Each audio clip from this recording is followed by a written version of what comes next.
Hi friends, இந்த வெள்ளம் துணி இருக்குது, எல்லாம் துவைக்கணும். துவைச்சிட்டு இது மாதிரி ஷர்ட்லாம் என்ன பண்ணணும்னா அதெல்லாம் அழுக்க மாதிரி பெருசை வச்சு தேய்ச்சிட்டு இது ஃபுல்லாக நல்லா நம்ம துவைச்சிட்டு அதுக்கப்புறம் என்ன பண்ணால் வாஷிங் மிஷினில் போட்டால் நம்மளுக்கு எடுத்து கொடுத்துரும். சின்ன துணியெல்லாம் சின்ன துணி மேக்ஸிமம் நம்ம கையில் துவைச்சிடுவேன். ஷர்ட் எல்லாமே பெரிய துணி பேண்ட்டு இது மாதிரி ரொம்ப கனமான பொருள்லாம் நம்ம வந்து என்ன பண்ணணும்னா துவைச்சி நம்ம வந்து இது வந்துலாம் வாஷிங் மிஷினில் போட்டுடணும். இந்த கனமான பொருள்லாம் இதெல்லாம் வந்து தூக்கி இது பண்ணணும்னு வச்சுக்கோங்க, நமக்கு வந்து பேக் பெயின் வந்துடும். ஏன்னா நம்மளுக்கு வந்து 2 குழந்தைங்களுமே நமக்கு வந்து சிசேரியனால நமக்கு பேக்கில் வந்து லேடிஸ்க்கு வந்து இன்ஜெக்ஷன் போடுவாங்க. அதனால கனமான பொருளை முதலே சொல்லிடுவாங்க, கனமான பொருளாக தூக்கக்கூடாது அப்படின்னு சொல்லிட்டு.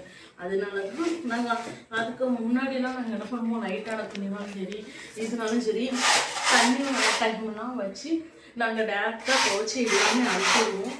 ஆனால் இப்போ அது முடியாததுனால கனமான பொருளை தூக்க முடியாததுனால எங்கள் பிள்ளைங்க ஜீனே எப்படி இருக்குது அது தண்ணி ஜீன் கட்டினா தண்ணி பட்டால் ரொம்ப கனமாயிடும். அதனால இதை துவைச்சி கனமான துணியெல்லாம் சும்மா அப்படிலாம் போட மாட்டேன் வாஷிங் மிஷினில். நம்ம இது அழுக்கு போகிற மாதிரி இதை நல்லா துவைச்சி நல்லா அதுக்கப்புறம் என்ன பண்ணணும்னா நம்ம வந்து வாஷிங் மிஷினில் போட்டோம்னா அது நம்ம கொஞ்சம் நல்லா கழுவி கொடுத்துரும். அடுத்து வெயிலில் வந்து நம்ம காய வச்சு நம்ம எடுத்துக்கலாம். மேக்ஸிமம் நான் சின்ன துணி வந்து கையில் துவைக்கிறது தான் நம்மளுக்கு நல்லது. சின்ன துணியெல்லாம் ஏன்னா அழுக்கெல்லாம் போகாது. இந்த ஷர்ட்லலாம் பாருங்கள் ரொம்ப அழுக்காக இருக்கும். ஷர்ட்லாம் எங்கள் அக்கா ஷர்ட்லாம் இதாக இருக்கும். அதெல்லாம் நம்ம என்ன பண்ணணும், நம்ம கைட்டு போட்டால் தான் அதெல்லாம் இதெல்லாம் வாஷிங் மிஷினில் போட்டோன்னு வச்சுக்கோங்களேன், இந்த பகுதியெல்லாம் நம்மளுக்கு அப்படியே தான் இருக்கும். அதனால மேக்ஸிமம் என்ன பண்ணிடுவோம்னா கையிலையும் நம்ம வந்து பண்ணிடுவேன்.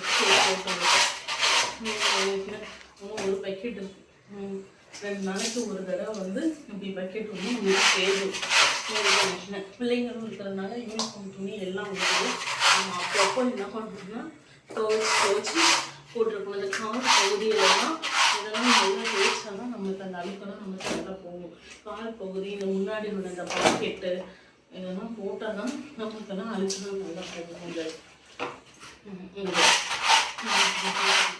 போட்டால் தான்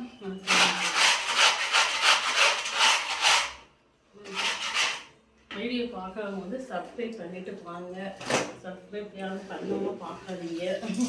பார்க்குறீங்க, நிறைய பேர் பார்க்குறீங்கன்னு வியூஸ் வருது. ஆனால் சப்ஸ்கிரைப் பண்ணிட்டு பார்த்தீங்கன்னா எனக்கு கொஞ்சம் நல்லாயிருக்கும். வீட்டில் தான் இருக்கும் அப்படின்னு நினைக்கிறதுக்கு இந்த வீட்டு வேலையெல்லாம் பாருங்கள். டெய்லி இப்படி தான் பண்ணிக்கிட்டு இருக்கோம் வீட்டு வேலையெல்லாம். அது சின்ன குழந்தைங்க வச்சு பாப்பாவுக்கு வேறு உடம்புக்கு முடியாமல் போயிடுச்சா ஃபுல்லாக வாமிட்டிங் எடுத்து பெட்லெல்லாம் ஃபுல்லாக எடுத்து டெய்லியும் நம்மளுக்கு இவ்வளோ ஆனால் வந்துடுது துணியெல்லாம் துவைக்கிற மாதிரி. கஷ்டம்தான், எந்த வீட்டில் இருந்தாலும் கஷ்டம்தான், வெளியில் போகிறவங்களுக்கும் கஷ்டம்தான். சம்டைம்ஸ் லேடிஸ்லாம் என்ன பண்ணுறாங்க, வெளியிலையும் ஒர்க் பண்ணிவிட்டு வீட்லேயும் வந்து வேலை பார்க்குறாங்க. அவங்களாம் எப்படி சமாளிக்கிறதுன்னு தெரியல. நானும் டீச்சர் தான், எம்எஸ்சிபிஎட் தான். ஆனால் எனக்கு பாருங்க வெளியில் போய் இதையும் பண்ணிட்டு வெளியிலையும் போய் வேலை பார்த்தாலும் படுத்த படுக்கை ஆயிடுவேன். அதனால நான் வந்து வெளியிலலாம் போகலை, வேலைக்கெல்லாம் போகலை, வீட்டிலே இருந்துக்கிறேன் அப்படின்னு சொல்லிட்டு இங்கேயே உட்காந்து பிள்ளைங்களையும் பார்த்துட்டு டியூஷன் மாதிரி எல்லாமே சொல்லி கொடுத்துட்டு பிள்ளைங்க போய் சொல்லி கொடுத்து டியூஷன் எடுக்கலை. வாடகை வீடுனால வாடகை வீட்டில் இது ஒரு பிரச்சனை, டியூஷன் எடுக்கக்கூடாது, அது மாதிரி எதுவும் வீட்டுக்கு யாரும் வரக்கூடாது அப்படின்னு கண்டிஷன் ரூல்ஸ் எல்லாம் இருக்கும். அதெல்லாம் நம்ம வந்து எதுவும் ஒபே பண்ணி தான் ஆகணும், வேறு ஆப்ஷனே இல்லை.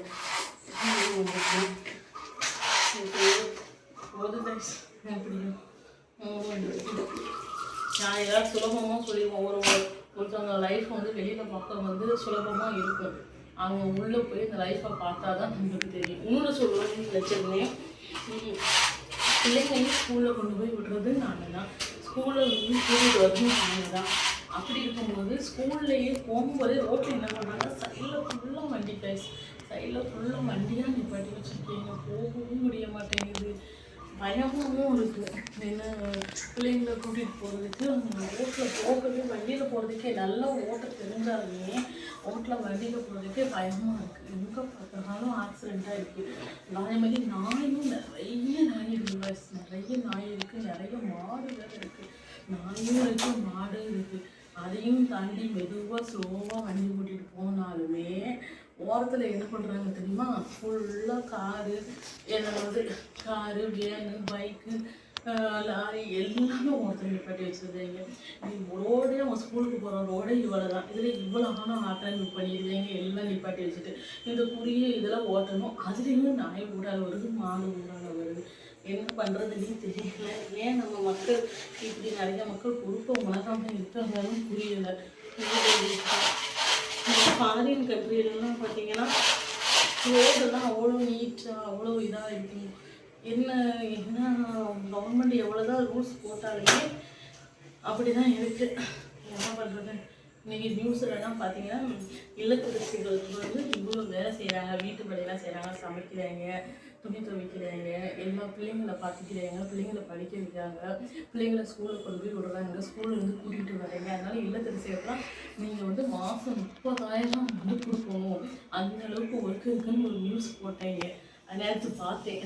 அந்த நியூஸை பார்த்தாலும் ரொம்ப சந்தோஷமாயிடுச்சு எனக்கு. அதை எங்கள் அப்பாட்ட காமிக்க, அவங்க எனக்கு வேர்க்கலை அப்படின்ட்டு அது என்ன பண்ணுறது. சரி, நம்ம அதை வந்து வேசிட்டு துணி துவச்சு நம்ம வேலையை பார்த்துட்டு நம்ம அப்படியே இருக்க வேண்டியதுதான்.